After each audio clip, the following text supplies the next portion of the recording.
আপনাকে শুভেচ্ছা এবং সহ আলোচকদেরকে শুভেচ্ছা জানাচ্ছি। আজকে আমাদের দলীয় মুখপাত্র এবং যুগ্ম মহাসচিব গাজী আতাউর রহমান ভাই একটা অফিসিয়াল প্রেস বিজ্ঞপ্তিতে স্পষ্ট করে বলেছেন যে অনবক্স নীতিতে আমরা এখন অটল আছি এবং সেটা যাতে কাজ করে এবং সেটা যাতে আগামী নির্বাচনে রাখা যায় সেজন্য আমরা এখনো ইতিবাচকভাবে আলোচনা চালিয়ে যাচ্ছি। তবে এখানে একটা বিষয় তো সত্য যে একটা অস্থিরতা তৈরি হয়েছে। অস্থিরতার কারণগুলো আমাদের গাজী আতাউর রহমান ভাই তিনি আজকে একটা প্রেস ব্রিফিং করেছেন আনুষ্ঠানিকভাবে। সেখানে তিনি বলেছেন যে কয়েকটা বিষয় ছিল যেটা আসলে এক ধরনের অস্বস্তি তৈরি করছিল। যেমন ধরেন, প্রথম হলো আমরা 8টা দল একসাথে চলছিলাম, তো একটা সমঝোতা যেটা হয় যে কোনো সিদ্ধান্ত 8 দলের সাথে আলোচনা করে নিতে হয়, কিন্তু 8 দলের সাথে আরো কিছু দল যুক্ত হয়েছে যেটা আসলে 8 দলের কোনো আলোচনার মধ্য দিয়ে না। এবং আর একটা বিষয় যেটা আমরা বলাটা একটু কঠিন, তারপরে বলি, সেটা হলো যে বিএনপি, আমরা ফ্যাসিবাদ পরবর্তী বাংলাদেশে বিএনপি একটা রাজনৈতিক পক্ষ আর আমরা আরেকটা রাজনৈতিক পক্ষ হিসেবে কাজ করছিলাম। আমাদের মধ্যে সৌহার্দ্য, রাজনৈতিক বোঝাপড়া এগুলো সব থাকবে, কিন্তু মানে আওয়ামী লীগ জাতীয় পার্টির যে ধরনের সরকারি দল বিরোধী দল, এই টাইপ তো রাজনীতি আসলে হওয়া উচিত না। এখানে আপনাদের কি মনে হচ্ছে সেরকম রাজনৈতিক চর্চার এক ধরনের ইঙ্গিত আপনারা পাচ্ছিলেন? হ্যাঁ, আমরা পাচ্ছিলাম।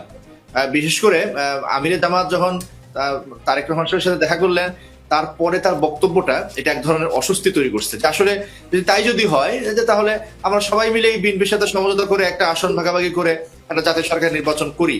আর তা তো আর না, আমরা ভিন্নভাবে সরকার গঠন করার চিন্তা নিয়ে আগাচ্ছিলাম। বিএনপি যখন সরকার গঠন করে আলাদা করে, আমরা পরস্পর সরকারি দল বিরোধী দল হব এবং যে জায়গায় হোক এবং একটা সুষ্ঠু রাজনৈতিক প্রতিদ্বন্দ্বিতা থাকবে। কিন্তু তখন যখন এই কথাগুলো আসে তখন আমরা এক ধরনের অস্থিরতার পড়ি। তো সেটা নিয়ে আসলে নানা ধরনের আলোচনা চলছিল। তো সেটা নিয়ে আমরা জানেন যে ইসলামী আন্দোলন বাংলাদেশ খুবই গণতান্ত্রিক পদ্ধতিতে তার সিদ্ধান্তগুলো গ্রহণ করে। আমরা 5 আগস্টের পরে আমরা কি করব, কি করা উচিত, সেটা নিয়েও আমরা থানার নেতৃবৃন্দের সাথে মিটিং করেছি, জেলা নেতৃবৃন্দের সাথে মজলিসে শুরা, যেটা পরামর্শ পরিষদ, এবং কার্যকরী পরিষদ মজলিসে আমেলা আমরা সিদ্ধান্ত নিয়েছিলাম। এখন সিদ্ধান্ত আসছিল যে হ্যাঁ, আমরা সকল ইসলামপন্থীরা বা দেশপ্রেমিক যে দলগুলো আছেন তারা মিলে একটা আমরা এককভাবে অনবক্স যেতে পারি।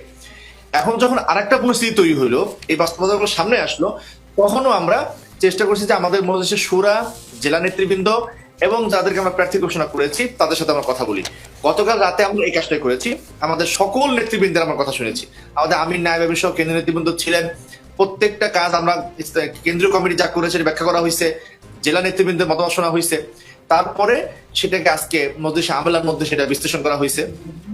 পরে আমরা একটা পদ্ধতি নিচ্ছি যে আমরা অনবক্স পলিসি থাকবে, যেটা যাই হয়েছে না হয়েছে সেটা আবার আমরা পরস্পর আলোচনা করব, আলোচনা করে যেটুক যা সমাধান করে ইনশাআল্লাহ অনবক্স পলিসি থাকবে এবং সেভাবে ইনশাআল্লাহ আমরা নির্বাচন করব। তাই এখনো পর্যন্ত কোনো সন্দেহ নেই।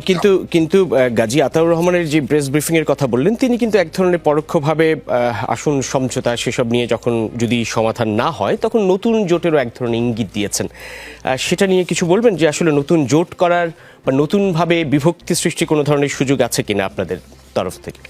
না, মানে আর একটা জোট করলে সে বিভক্তি হয় না, আর একটা জোট হইতেই পারে। এবং গাজী ভাই পরিষ্কার করে বলছেন যে রাজনীতিতে একেবারে শেষ পর্যন্ত কিছু বলা যায় না। এখানে একটা জিনিস ভালো, আমি এটা মানে বাংলাদেশ রাজনীতির জন্য খুব ইতিবাচক, সেটা হলো বর্তমানে বাংলাদেশে যারাই আছি না কেন, আমরা জামাত ইসলাম, বিএনপি, কেউ কিন্তু আসলে শত্রু না, সবাই ফ্যাসিবাদ বিরোধী একই বলয়ের। তো একই বলয়ের সংগঠনগুলোর মধ্যে একটা শেষ মুহূর্তে যদি আলাদা একটা বর্গ গড়ে ওঠে, সেটা দোষের কিছু হবে না। যদি আওয়ামী লীগ আমল থাকতো তাইলে সেটা একটা দোষের ছিল যে আমরা এক বর্গে ছিলাম, সম্পূর্ণ ভিন্ন আদর্শের, ভিন্ন চিন্তা আর এক বর্গ, অন্যদেরকে বর্গ করার দোষের হইতো। কিন্তু ফ্যাসিবাদ বিরোধী পরবর্তী বাংলাদেশে যেহেতু সবাই একই বর্গের, বৃহত্তর অর্থে। জি, অনেক অনেক ধন্যবাদ।